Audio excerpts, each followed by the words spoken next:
Hey, I'll show you real quick how to do dynamic hair. So the hair is going to hang down and it's going to swing. So I push play and then I can simply click on the body and move the hair, and of course it's going to auto keyframe on the timeline. So the way we do this is we have a bone hidden here, and that's going to be the hair control bone. So your hair bones are going to be parented to the hair control bone here, and the hair control bone is the bone with independent angle checked on it for the bone constraints.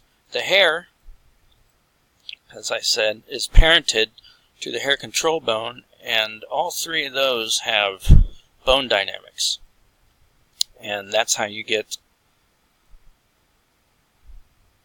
hair that hangs and also moves as if it had physics.